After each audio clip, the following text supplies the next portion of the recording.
വികസിത് ഭാരത് സങ്കൽപ് യാത്ര കൊല്ലം നഗരത്തിലെ തീരപ്രദേശമായ തങ്കശ്ശേരിയിൽ പര്യടനം നടത്തി. കോർപ്പറേഷൻ കൗൺസിലർ ശൈലജ ബി ഉദ്ഘാടനം ചെയ്തു. വിവിധ വകുപ്പുകളിലെ ഉദ്യോഗസ്ഥർ ക്ഷേമ പദ്ധതികളെക്കുറിച്ച് വിശദീകരിച്ചു. വികസിത് ഭാരത് സങ്കൽപ് പ്രതിജ്ഞയെടുത്തു. നിങ്ങൾ വാങ്ങിച്ചു നോക്കിയിട്ട് അവർക്കും കൂടെ ഈ സഹായം എത്തിക്കണം. Okay, thank you.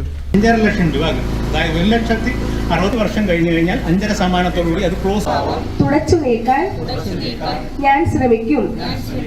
ഇന്ത്യയുടെ പൈതൃകത്തിൽ അതിനെ ആഘോഷിക്കുകയും ചെയ്യും. ഭാരതത്തിന്റെ ഐക്യം ശക്തിപ്പെടുത്തുകയും 600 രൂപയ്ക്ക് മേൽ ചെലവ്. ഓക്കെ, കൈമാറിക്കോ. റെഡി. ഒന്ന് ഹോൾഡ് ചെയ്തോണേ. പ്രധാനമന്ത്രി ഉജ്ജ്വൽ യോജന സ്കീമിന്റെ യോഗ്യതാ മാനദണ്ഡങ്ങൾ IOC ഏജൻസി പ്രതിനിധി വിശദീകരിച്ചു.